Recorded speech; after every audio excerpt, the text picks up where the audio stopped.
साईं की बात। बच्चे, जो तुमने संकल्प लिया है ना, उस संकल्प में मैं तेरे साथ खड़ा हूँ। तू चिंता मत कर। तूने जिस भी इच्छा से संकल्प लिया है, उस संकल्प को मैं पूरा करूँगा। तेरी वो इच्छा ज़रूर ज़रूर पूरी होगी। तू परेशान मत हो। तेरी इच्छा अधूरी नहीं जाएगी, उसे मैं पूरी करूँगा। तेरा साईं, तेरा बाबा पूरी करेगा। तू बिल्कुल चिंता मत कर। और सुन, एक बहुत कठिन फैसले में तू घिर गया है ना। तुझे समझ में नहीं आ रहा ना कि क्या करना चाहिए और क्या नहीं करना चाहिए। तो सुन मेरी बात।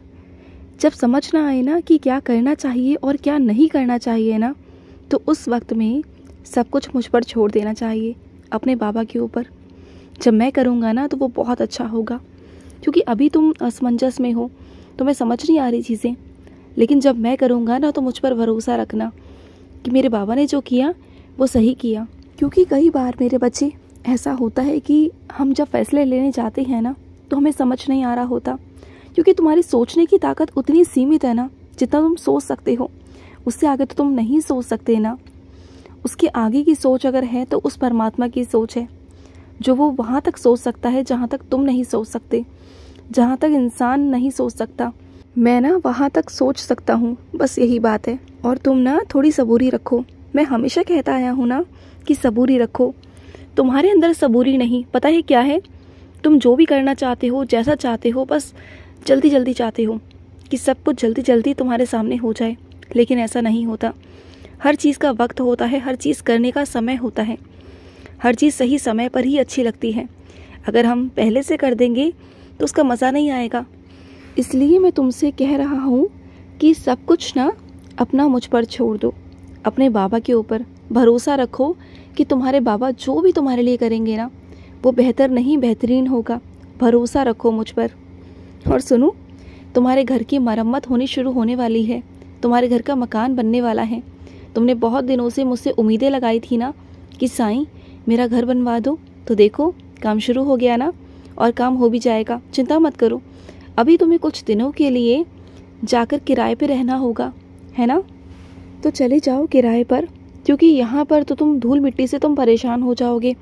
ना ढंग से रह पाओगे, ना ढंग से खा पाओगे। तो तुम्हें वहाँ किराए पे जाना ही तुम्हारे लिए सहूलियत है, समझ गए? और जब ये घर बन के तैयार हो जाएगा तो इस घर में ना तुम एक साई संध्या करवाना। जब साई संध्या करवाओगे ना तो सबसे पहले मैं ना उस घर में प्रवेश करूँगा। सबसे पहले मैं आऊँगा उस घर में, मुझे बुलाना, मैं आऊँगा। और तब से ना वो घर घर नहीं, वो साईं धाम होगा। उस घर के अंदर मेरा वास होगा। उस घर में कभी किसी चीज़ की कोई कमी नहीं आएगी, ना अन्न की, ना किसी चीज़ की मेरे बच्चे, ना वस्त्र की। मैं किसी चीज़ की कमी नहीं आने दूंगा, क्योंकि जहाँ मैं बस जाता हूँ ना, जिसके घर पर मैं होता हूँ ना, उसके कभी कोई काम नहीं रुकते, कभी कोई परेशानी नहीं होती उसे। ना उसके घर में कोई रोग होता है और ना ही उसके घर में कोई कष्ट होते हैं। और अगर ज़रा सी भी कष्ट या परेशानी आ भी जाए ना गलती से, तो वो मेरे बच्चे को प्रभावित नहीं कर पाती, मेरे बच्चे को परेशान नहीं कर पाती, क्योंकि उसका सामना उनका साईं करता है। और सुनो, तुम ना रात के समय ना आराम से सो जाते हो, पर मुझे बहुत मच्छर काटते हैं। तुम जानते हो ना कि मैं तुम्हारे घर पर विराजित हूँ, तो मेरे लिए भी तुम एक पंखा लगा सकते हो ना। मेरे लिए भी पंखा लगाओ। और कुछ बच्चों ने तो किया भी हुआ है, मेरे लिए अलग से एक पंखा लगाया हुआ है कि बाबा को गर्मी ना लगे। तो मुझे बहुत खुशी मिलती है कि कम से कम तुम मुझे स्वरूप नहीं, तुम मुझे साक्षात समझते हो कि हाँ बाबा हैं। और जो ये समझता है ना, मैं सच में वहाँ होता हूँ। मैंने हमेशा अपने 11 वचनों में कहा है ना, जैसा भाव रहा जिस जन का, वैसा रूप हुआ मेरे मन का, कहा है ना। तो फिर तुम्हारा जैसा मन होगा, जैसा तुम्हारा भाव होगा ना, मैं वैसे ही हो जाऊँगा। अगर तुम ये सोचते हो कि तुम्हारे बाबा साक्षात रूप में तुम्हारे सामने बैठे हैं ना, तो मैं आता ही आता हूँ, तुम्हारे सामने बैठता ही बैठता हूँ, क्योंकि मैं अपने बच्चे का दिल नहीं दुखा सकता, उसका विश्वास नहीं तोड़ सकता। कभी देखना मेरी ओर, तुम्हें लगेगा कि हाँ बाबा बैठे हुए हैं। और कुछ मेरे बच्चों को एक झलक दिखाई भी है मैंने अपने बैठे हुए की, उनकी तरफ मुस्कुराकर भी देखा मैंने। और वो बच्चे अचानक से वहम में आ गए, उन्हें समझ में नहीं आया कि ये क्या हुआ। एक सपना सा उनके जैसे सामने आया और चला गया, कुछ ऐसा सपना, एक झलक वाला सपना एक सेकंड वाला सपना। एक बार को तो वो भी अचंभित रह गए थे कि अरे ये कैसे हो गया, ये शायद मन का वहम है। अरे पगले, ये वहम नहीं, ये तेरी भक्ति है, ये तेरा प्रेम है। और जो मेरा बच्चा जिस नज़रिए से मुझे देखता है ना, जिस भी नज़रिए से, तो मुझे प्रकट तो होना पड़ता है, मुझे आना तो पड़ता है मेरे बच्चे। चाहे मैं एक झलक दिखाकर ही तुम्हें चला जाऊं, लेकिन आता ज़रूर हूँ तुम्हें दिखाने कि हाँ मैं बैठा हुआ हूँ तुम्हारे पीछे। और सुनो, कुछ मेरे बच्चे बहुत परेशान हैं कि जो वो काम करने जा रहे हैं उसमें उनका कोई साथ देगा या नहीं देगा। तो सुन मेरी बात, तुझे पहली बात तो किसी की साथ की ज़रूरत है नहीं, क्योंकि तुम्हारे अंदर इतनी हिम्मत है ना, मैंने इतनी हिम्मत भर दी है कि तुम सारे काम खुद से कर सकते हो। हाँ, आज तुम्हें नहीं महसूस हो रहा कि तुम कर पाओगे नहीं कर पाओगे, डर रहे हो, लेकिन जब करोगे ना तो तुम ही सारे काम कर पाओगे। तुम देख लेना, मेरे भरोसे पर चलो।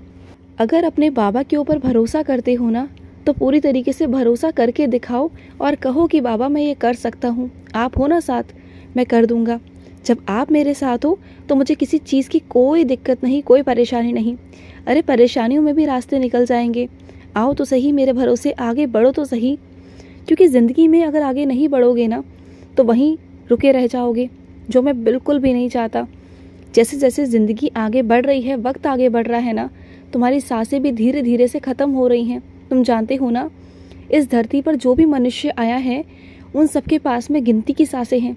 जानते हो ना, तुम्हारे पास में भी हैं। तो जो गिनती की सांसें जा रही हैं ना, उसका सदुपयोग करो और अपनी ज़िंदगी जीना शुरू कर दो, क्योंकि कब तक सबके बारे में सोच सोच कर परेशान हो जाओगे। मत हो परेशान। और सुनो, कोई तुमसे तुम्हारा हक छीन रहा है ना, कोई ये चाह रहा है कि तुम बहुत सीधे साधे हो और तुम्हारा हक वो छीन सकता है, हड़प सकता है, तो चाह कर भी ना वो वैसा कभी नहीं कर पाएगा, कभी भी नहीं कर पाएगा। अगर उसने 1% कर भी लिया ना तो वो ज़िंदगी भर चैन से नहीं रह पाएगा। ये तुम खुद देखोगे। आज तुम्हारे पास जो जो नहीं है ना, जिन चीज़ों का उन्हें घमंड है ना, उससे कहीं दुगना तुम्हारे पास होगा। इतना होगा ना कि तुम जब बांटने भी जाओगे, देने भी जाओगे ना, तो तुम्हारे पास कभी कोई किसी चीज़ की ना कमी नहीं आएगी।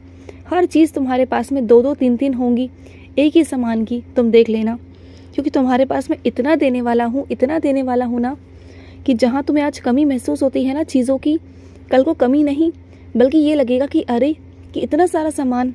तुम देख लेना। तुम अभी अपने बाबा को जानते ही कहाँ हो और कितना जानते हो। जब मैं देने पर आता हूँ ना तो मैं भंडारे लगा देता हूँ, फिर मैं एक नहीं देता, फिर मैं हज़ारों देता हूँ, लाखों देता हूँ। और जब मैं तुम्हें देने पर आया हूँ ना तो देने से पीछे नहीं हटूंगा, बिल्कुल भी नहीं हटूंगा। अगर मैंने तुमसे कहा है कि मैं तुम्हें दूंगा तो मैं तुम्हें दूंगा। ये हकीकत है, ये तुम्हारा सपना नहीं, ये तुम्हारे कान में आवाज़ नहीं आ रही, ये हकीकत है। मैं बोल रहा हूँ तब जाके तुम्हारे कानों में और तुम्हारे दिल में आवाज़ आ रही है। कभी कभी तुम्हें लगता है ना कि तुम्हारे कान में कोई आया और आकर बोल के चला गया, तो वो तुम्हारा साईं था। वो वहम नहीं तुम्हारा, वो कोई हवा नहीं, वो तुम्हारा साईं था। और तुमसे कहने आता हूँ मैं, तुमसे बात करता हूँ मैं, लेकिन एक तुम हो कि मुझे समझ ही नहीं पाते। समझा करो ना मुझे। अब मैं साक्षात रूप में तुम्हारे सामने बार बार तो नहीं आ सकता ना, मुझे हर बार कुछ ना कुछ अलग सा करना पड़ता है तुम्हारे पास आने के लिए, तुम्हें संदेश देने के लिए, तुम्हें संकेत देने के लिए। समझा करो ना। और सुनो, तुम्हारे घर की किसी दीवार पर ना ओम बना हुआ है, जाकर ढूंढो। उस ओम में मैं हूँ, तुम्हें मैं वहाँ मिल जाऊँगा। तुम जाओ और वहाँ पर ना तुम नमस्कार करना। जब भी तुम्हें ओम दिखाई देना तो वहाँ नमस्कार करना, क्योंकि वहाँ मैं भी हूँ। ओम के साथ साथ तुम्हें मेरे भी दर्शन मिल जाएंगे। और सुनो मेरी बात को, अगर कोई तुम्हारी निंदा कर रहा है, चुगली कर रहा है ना, जाकर बार बार जा रहा है, तुम्हारी निंदा कर रहा है ना, तो उससे तुम परेशान मत हो, बल्कि तुम तो खुश हो जाओ कि तुम खुश नसीब हो कि तुम्हारी निंदा हो रही है। कि जो कर्म तुम्हें काटने पड़ते, भोगने पड़ते ना, वो किसी जीभा के द्वारा ऐसे ही कट रहे हैं। सोचो ना, कितना अच्छा काम है, कितनी अच्छी चीज़ है कि तुम्हें बिना कुछ कर्म किए अपनी निंदाओं के द्वारा अपने कर्मों को काटने का मौका मिल रहा है। तो तुम सौभाग्यशाली हुए ना। फिर खुश रहो। आज का मध्याह्न साई संदेश समाप्त हुआ।